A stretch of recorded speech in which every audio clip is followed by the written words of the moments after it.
वो 7:41 हो चुके हैं। वी आर लाइव नाउ और आज डेट है 5 अप्रैल 2022 को और हम ताजमहल के अंदर घुस चुके हैं। मतलब ताजमहल के बिल्कुल फ्रंट में यहाँ खड़े हुए हैं।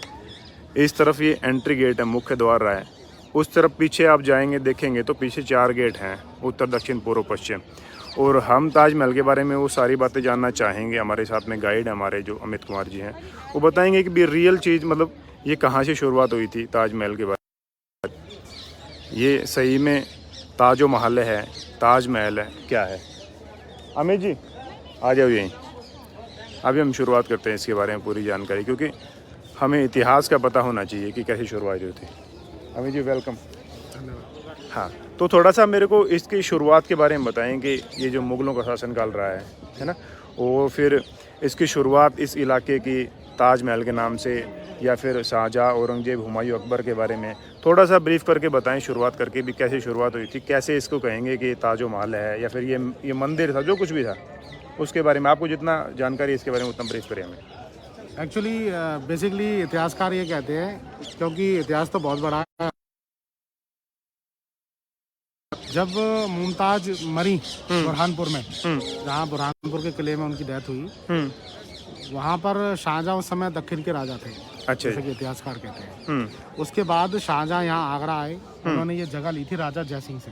राजा जयसिंह से जो खरीदा आमेर था के राजा थे। अच्छा, आमेर के राजा थे, ठीक है। तो जो आमेर के राजा थे उनसे ऐसा कहा जाता है कि 16 हवेलियों के बदले में ली गई थी। अच्छा जी। और इसके नहीं आएगा अच्छा, 16 हवेलियों के बदले में इसको लिया था, ठीक है जी। इसके जो जितने भी कुछ थोड़े बहुत लिखे हुए एविडेंस हैं वो ताज म्यूजियम में रखे हुए हैं। अच्छा जी। आजकल उसका काम चल रहा है तो वो बंद है। बंद है, ठीक है। और उसमें जो प्लान वगैरह सब कुछ दिया है उसके अकॉर्डिंग जब राजा जयसिंह ने उनको ये जगह दी, अच्छा जी, उसके बाद उन्होंने इसको बनवाना शुरू किया। अच्छा जी। अब राजा जय को जब यहाँ लाया गया, हाँ जी, तो शाही मस्जिद के पास एक रेक्टेंगल प्लेटफॉर्म बना हुआ है। अच्छा। मस्जिद उस तरफ है। हाँ, अच्छा अच्छा। तो मस्जिद के पास बगीचे में एक रेक्टेंगल प्लेटफॉर्म है, अच्छा जी। जहाँ मुमताज की बॉडी को लगभग 12 से 17 साल के बीच में रखा गया। अच्छा, कंट्रोवर्सी ये है जी कि 12 साल रखा गया, 17 साल रखा गया। मुमताज की बॉडी को हाँ जी। उसके अंदर रखा था, हाँ जी। ठीक है जी। उसमें उनको बैरेट किया गया। उसके बाद जब ये पूरा स्ट्रक्चर तैयार हो गया, फिर उनकी बॉडी को अंदर शिफ्ट किया गया। अच्छा जी।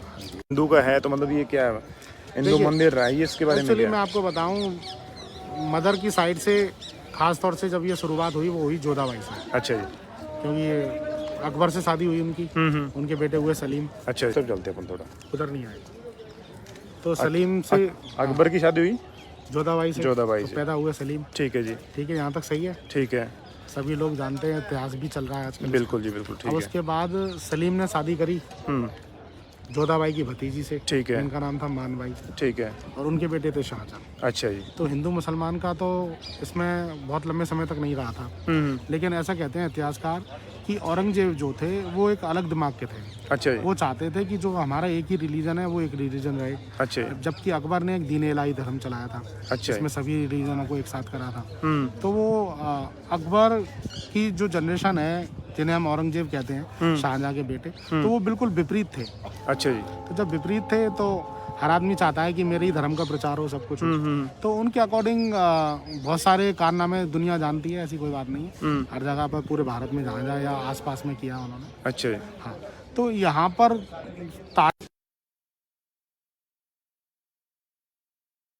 तो उसके बाद सलीम के बाद फिर आगे क्या कहानी चली? आगे कहानी, शाहजहां पैदा हुए, शाहजहां ने मुमताज से शादी करी और उनकी अच्छा जी। ज़्यादातर जब शाहजहां की पैदा हुए तो शाहजहां ने करी मुमताज़ से शादी, जी। जबकि मुमताज़ आगरा में ही पैदा हुई थी। अच्छा जी। ईरानी लड़की थी।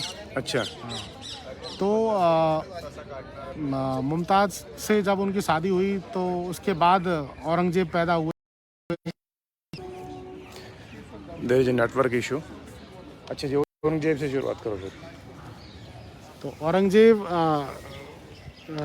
ने सब कुछ अलग अलग बचे थे सिर्फ। और अच्छा जी। 8 बच्चे जन्म के समय ही मर गए थे, जैसे कि इतिहासकार कहते हैं। जिसमें उनके 4 लड़के थे और 2 लड़कियां थी। अच्छा जी। तो औरंगजेब उनके तीसरे नंबर के बेटे थे। राजा बनने के लिए उन्होंने अपने भाइयों को मरवा दिया था। अच्छा जी। बाद में अपने पिता को किले में कैद कर लिया था। ठीक है। और इसके अलावा बेसिकली हिंदू इस्लामिक आर्किटेक्चर की जो शुरुआत हुई वो अच्छा जी, बताओ जी। अच्छा, इसमें आर्किटेक्ट है वो हिंदू इस्लामिक है दोनों? क्योंकि राजस्थान से ज़्यादातर लोग थे, इतिहासकार कहते हैं, क्योंकि जो कार्विंग का काम है और जाली का काम है जितना भी ताजमहल के अंदर है वो अपने राजस्थान का सबसे फेमस काम है। अच्छा जी। और जो अपने राजस्थान का फेमस काम है वही काम इसमें ज़्यादातर दर्शाया गया है। अच्छा जी। इसमें जो एक पर्शियन आर्ट देखने को मिलती है वो है ये कलरफुल स्टोन्स का काम। अच्छा जी। That is called pachchikari. अच्छा अच्छा। पच्चेकारी जो एक बर्ड उन्होंने लिया है वो कलरफुल स्टोन्स को जब उन्होंने डेकोरेट किया है मार्बल के अंदर, अच्छा जी। तो उनके लोकल लैंग्वेज में इसको पच्चेकारी कहा जाता है। अच्छा अच्छा। हाँ, तो जो सब ये काम किया ये शाहजहाँ के समय में ही कंप्लीट हुआ, इतिहासकार कहते हैं। तो मुमताज़ के अलावा भी उनकी बीवियाँ थीं। अच्छा जी। हाँ, इस्लामिक रूल के हिसाब से वो लोग 4 बीवी एक साथ रख सकते थे, तो ये मुमताज़ के लिए ही उन्होंने बनाया था। अच्छा जी। तो ये राजा जय सिंह से ली गई जगह थी और जो साक्ष्य हैं वो यही कहते हैं कि उन्होंने 16 हवेली के बदले दी थी। बदले दिया था, ठीक है। वो ताज म्यूजियम में लिखा हुआ है। अच्छा जी। और अनफॉर्चुनेटली बंद है तो हम आपको बता नहीं सकते, ना दिखा सकते, अच्छा जी। लेकिन कभी आप आएँ तो बनवाया शाहजहाँ ने इसको? हाँ, बनवाया कंस्ट्रक्शन शाहजहाँ ने करवाया था, बस जमीन को लिया था, बस ये यमुना किनारे थे इस वजह से। बाकी एक्चुअली इतिहासकार ये भी कहते हैं कि जब राजा जयसिंह की जगह थी तो हो सकता है, अच्छा जी, हो सकता है यहाँ पर एक उनका महल हो। अच्छा जी। हाँ, अब उस महल को जैसे हम कोई अपना घर, पुराना घर खरीदते हैं किसी का, उसको मॉडिफाई कराते हैं या उस जगह को प्लान करके दूसरा बनाते हैं। अच्छा जी। तो हो सकता है ऐसा भी कुछ हुआ हो। ऐसा कुछ हुआ हो, ठीक है। मेरा बेसिकली जो एक पॉइंट जा रहा है बात पर वो ये जा रहा है कि जो इसमें आर्किटेक्चर हमें देखने को मिलता है जो है, कहते हैं कि नहीं भाई ये सिर्फ एक हिंदू आर्किटेक्चर है, ऐसा कुछ भी नहीं है। अच्छा जी। और जब माँ पिता दोनों अलग अलग रिलीजन के हैं और दोनों रिलीजनों को मिला के इसे तैयार किया उन्होंने, तो एक अपनी अलग कहानी है उसकी। अच्छा जी। हाँ, हम जितना इतिहास में जाएंगे उतना ही समय लगेगा ना। अच्छा जी। पर जहाँ तक मेरा अपना खुद का सोचना है, जो मैंने ऑब्जर्व किया है लास्ट 20 साल में इस ताजमहल के अंदर, वो ये किया है कि ये सिर्फ एक कॉमन सुंदर आर्ट है। अच्छा अच्छा। जो उन्होंने बनाई है, स्पीचलेस है ये। और अच्छा, अच्छा। मैं चैलेंज करता हूँ अगर कोई इस ताजमहल को डिस्क्राइब कर जाए तो मैं अपनी गाइड ही छोड़ दूंगा। अच्छा जी, बिल्कुल, ठीक है। ताजमहल एक इतिहास नहीं है, एक हिस्ट्री नहीं है, एक बहुत बड़ी मिस्ट्री है। मिस्ट्री है। हाँ जी, एक एक पेटल, एक एक डिज़ाइन, एक एक जो इसका आर्ट, जो इसमें कैलीग्राफी से लेकर के और इसका एक ज्योमेट्रिकल और सिमेट्रिकल आर्ट है, nobody going to describe it, कोई नहीं डिस्क्राइब कर सकता है। अच्छा, ये इतना सुंदर बना हुआ है? हाँ जी, इतना सुंदर बना हुआ है, लेकिन हमें इसलिए लगता है क्योंकि घर की मुर्गी दाल बराबर है। घर की मुर्गी दाल बराबर, अदरवाइज ये अजूबा नहीं होता दुनिया का। हाँ, नहीं होता। अच्छा, जबकि हमारे यहाँ बहुत सालों पुराने मंदिर भी हैं, 1,000 1,500 हजार पुराने मंदिर हैं, उसकी भी खूबसूरत कार्विंग है। हाँ हाँ। तो इसका मतलब ये है कि हमारे यहाँ कारीगर थे कार्विंग के, कारीगर थे, बिल्कुल सही सही। लेकिन पच्चेकारी का काम हमें नहीं मिलता है कहीं, मतलब इंग्रेविंग वर्क का। अच्छा, ये काम हमें नहीं मिलता है? हाँ, हमें हमारे इंडिया में कहाँ मिलता है ये काम? तो ये बाहर से करवाना पड़ता है? हाँ, ये बाहर से ही आए थे लोग जिन्होंने करा था। अच्छा जी, बाहर से आए थे।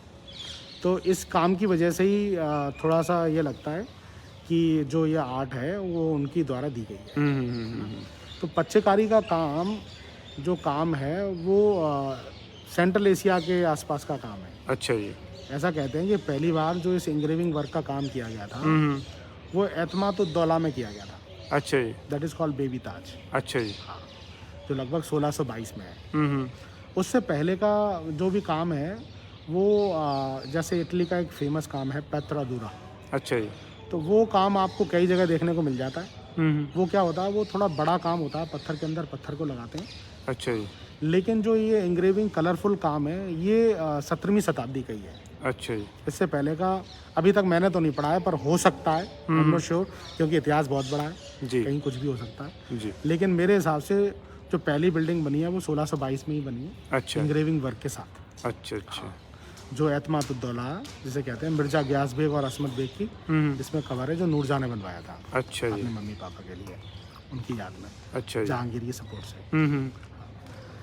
तो बाकी इसमें जो इसको और खूबसूरत बनाता है उसका है ज्योमेट्रिकल आर्ट खास। अच्छा जी। ज्योमेट्रिकल आर्ट में जो सबसे खास चीज़ है इस ताजमहल की, वो ये है कि ये चारों तरफ से एक जैसा दिखाई देता है। अच्छा जी, अच्छा, किसी भी डायरेक्शन से देखें, एक जैसा ईस्ट दिखेगा। West north south. अच्छा जी, हाँ, जब आप सेंटर से खड़े होकर देखेंगे तो आपको चारों मीनार दिखेंगे। सेंटर में चारों दिखेंगे, अंदर जाके देखेंगे तो? नहीं, सेंटर से खड़े होकर। अच्छा, वहाँ सेंटर से चारों दिखेंगे। जब हम दूर से देखते हैं ना, जो सबसे पहला फोटो ताजमहल का हमने देखा, जब आप वहाँ से देखते हैं तो आपको चारों मीनार दिखाई देते हैं ताजमहल के। अच्छा जी, बेसिकली ये जो पूरा ताजमहल बना हुआ है वो स्क्वायर शेप में है। अच्छा जी, एग्जैक्टली जो स्केल है वो तो नहीं है, बट लेकिन 91 मीटर बाई 91 मीटर इसका स्केल है जो ये चौड़ाई में बना है। और इसकी जो हाइट है वो लगभग 81 मीटर की है। 81 मीटर है। हाँ, अच्छा जी, और जो मीनार हैं वो लगभग 55 मीटर के हैं।